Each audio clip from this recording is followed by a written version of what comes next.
Hoje nós celebramos o martírio de São João Batista. Em junho celebramos o seu nascimento. Agora, em agosto, celebramos o martírio. João, o Batista, foi o precursor de Jesus na vida e na morte. Ele foi concebido 6 meses antes de Jesus. Ele foi santificado por Jesus quando Jesus tinha ainda a idade de um embrião recém-concebido. Ele estava no ventre de Maria, enquanto João estava no ventre de Isabel, e sacudiu de alegria ao ver Jesus no ventre de Maria. E foi livre do pecado original, foi santificado, foi enchido da graça santificante, pela presença de Jesus, pela visita de Maria Santíssima, trazendo Jesus em seu seio. João Batista também morreu antes de Jesus. E qual foi a causa da morte? A causa da morte foi a fidelidade de João à verdade. Jesus havia pregado severissimamente em favor do matrimônio e contra o adultério. Havia dito que aquele que olhar para uma mulher desejando-a já cometeu adultério no coração. E disse que aquele que repudia sua mulher e casa com outra comete adultério. Foi por amor ao matrimônio, foi por respeito a este vínculo indissolúvel, o que Deus uniu, o homem não separe, que João Batista pregou e morreu. João Batista dizia a Herodes Antipas, filho de Herodes Magno, que estava amaziado com a mulher de seu irmão Filipe. Esta mulher se chamava Herodíades. Não te é lícito ficar com a mulher do teu irmão. E por causa disso, Herodíades odiava João. João havia sido preso e estava no cárcere. Herodes Antipas tinha uma atitude dúbia. Ao mesmo tempo, ele gostava de ouvir João e, segundo a tradução latina de São Jerônimo, ele fazia algumas das coisas que João mandava, mas também não tinha coragem de fazer tudo. Ouvia João com prazer, mas ficava no meio do caminho. E aí? Ele não tinha desejo nem a intenção de matar João, jamais, porque ele era justo e Herodes reconhecia a santidade dele. Mas também não tinha coragem de fazer aquilo que João mandava. Fazia só alguma coisa, mas não tudo, nem o principal. Ele, por exemplo, não tinha coragem de repudiar a sua cúmplice de adultério, que era Herodíades, e de voltar a unir-se à sua esposa legítima. Não, isso não. Essa situação dúbia, esta situação em cima do muro, não dura muito tempo. Quando você está em cima do muro, você cai. Herodes não pensava que ia cair, mas chegou a hora oportuna, diz o Evangelho. E esta hora oportuna foi um banquete que Herodes deu por ocasião do seu aniversário. E nesse banquete estavam todos os seus amigos importantes, os dignitários da Galileia. E a filha de Herodíades, que segundo o historiador Flávio Joséfo chamava-se Salomé, entrou e dançou, e agradou a Herodes e os convidados. E o rei, provavelmente influenciado pelo vinho, disse à moça: eu te darei tudo o que me pedires. E reafirmou com juramento: tudo o que me pedires eu te darei, ainda que seja a metade do meu reino. A menina ficou perplexa. O que eu vou pedir? E ela teve a infeliz ideia de consultar a sua mãe, Herodíades. Mamãe, o que eu vou pedir para Herodes? E a mãe aproveitou a ocasião. Pede a ele num prato a cabeça de João Batista. E a menina pediu. E pediu diante dos convidados. Pediu em voz alta. O rei ficou triste, não pensou que ele chegaria a esse ponto, mas por causa do juramento que fizera e por causa dos convidados, acabou cedendo e mandou que um soldado fosse ao cárcere para decapitar João. O soldado foi e decapitou João, colocou a cabeça dele num prato, entregou-a a Herodíades e Herodíades a entregou à sua mãe. E quando os discípulos ficaram sabendo disso, vieram pegar o corpo dele e o colocaram num sepulcro. Pronto. E assim este profeta foi silenciado. E o casal Herodes e Herodíades puderam tranquilamente viver e morrer no seu adultério. É assim que se livra de uma voz incômoda. Mata-se. Mas vejamos, será que Herodes pensava que ia chegar a esse ponto? Não.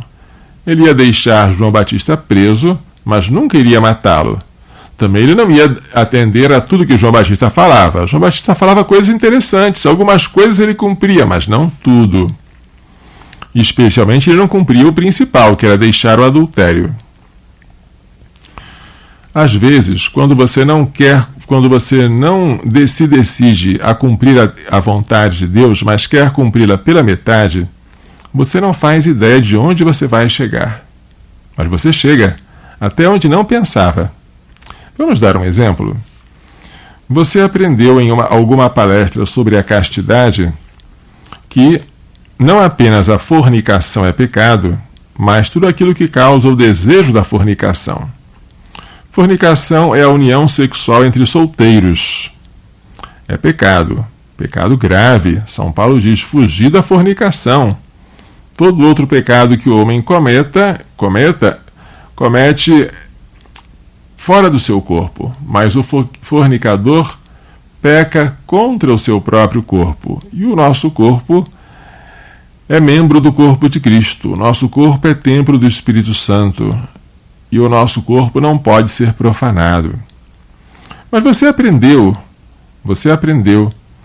que o pecado não é apenas a fornicação, mas tudo aquilo que causa o desejo dela. Por exemplo, mas não só, o beijo na boca, que é intrinsecamente excitante, e que causa o desejo da fornicação em quaisquer organismos sadios. Se este ato é intrinsecamente excitante, praticá-lo já é um pecado grave. Os abraços agarrados também são pecado pelo mesmo motivo. Mas um casal de namorados, ouvindo essa pregação, acha interessante e diz: vamos obedecer não tudo, porque isso é exagerado. Vamos obedecer só a metade.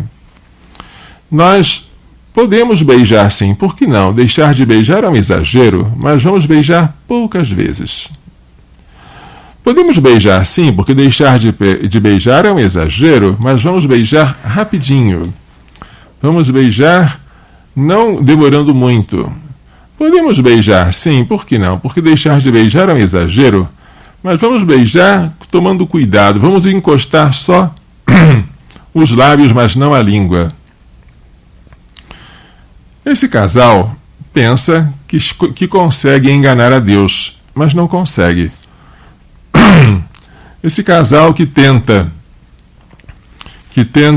fazer a vontade de Deus pela metade é semelhante a Herodes, que mantinha João Batista na prisão, não queria matá-lo, mas também não queria cumprir tudo o que Herodes mandava. O que esse casal não sabe é que não se brinca com a palavra de Deus. Quando eles resolvem fazer o que Deus quer apenas pela metade, eles não vão ficar na metade, eles não vão ficar no meio do caminho.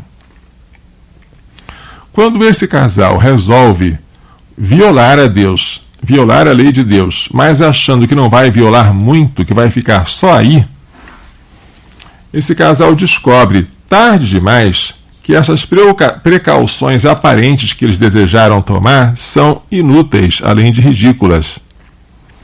Por quê? Se você quer evitar um incêndio, você não vai apenas fumar pouco ou fumar com cuidado, nem produzir poucas faíscas. Você tem que não fumar nunca, não produzir nenhuma faísca, porque o mesmo incêndio que se causa por uma fagulha ou por uma centelha é o que se causa por uma tocha. Não tem sentido de você dizer que vai beijar pouco, que vai beijar rápido, que vai beijar tomando cuidado. Não. A única solução é não beijar. Então esse casal descobre tarde demais que esses cuidados são inúteis. Esses cuidados falsos que eles estão tomando são inúteis. O único cuidado sério seria evitar o beijo, mas evitar totalmente, de verdade. Como eles não quiseram evitar, eles descobrem que esses cuidados aí são incapazes de impedir o beijo que eles acharam que iam evitar, aquele beijo prolongado. Eles descobrem que mesmo tomando esses cuidados que são falsos, eles vão ter os beijos prolongados, que eles vão arder de desejo por consumar a fornicação, e quando eles menos esperam, eles já se acham cometendo um pecado que nunca pensaram cometer, que era o pecado de consumar, de completar a fornicação. Não, isso não. Eu quero me casar virgem. Eles pensam que a virgindade é só a integridade da carne, só isso. Eles não entendem que quando você se entrega a esses beijos e abraços escandalosos, você já está perdendo a virgindade. Eles pensam que a integridade da carne é tudo aquilo que importa e que se você chegar até o altar cheio de pecados contra a castidade, mas sem ter completado o ato conjugal, você ainda se considera virgem. Coitados, coitados. Mas o que eles não sabem é que nem isso eles vão conseguir manter. Quando eles chegam, padre, o que foi? Eu cometi um pecado que eu nunca pensei que ia cometer. Que foi? Qual foi esse pecado? Eu pratiquei o ato conjugal, padre, antes do casamento. Que coisa horrível. Mas por que vocês estão tão espantados? Porque eu pensei que eu nunca chegaria a esse ponto. Você pensava que ia chegar até que ponto, hein? Eu pensei que eu ia chegar até o ponto de beijar, de abraçar. Ah, você pensou que ia começar, mas não ia terminar, não é? Você pensou que ia só acender o fósforo perto de um gás inflamável, mas que você não ia causar incêndio, não é verdade? Você pensou que podia engrenar a primeira marcha e apertar o acelerador e tirar o pé da embreagem, mas que você nunca chegaria ao ponto de dar a partida no motor do seu carro e que você nunca iria andar com o seu carro. Você pensou que ia fazer tudo para ter o desejo do ato sexual, mas que você não ia praticar esse ato, não é? Você é louco. Louco. João o Batista, ele,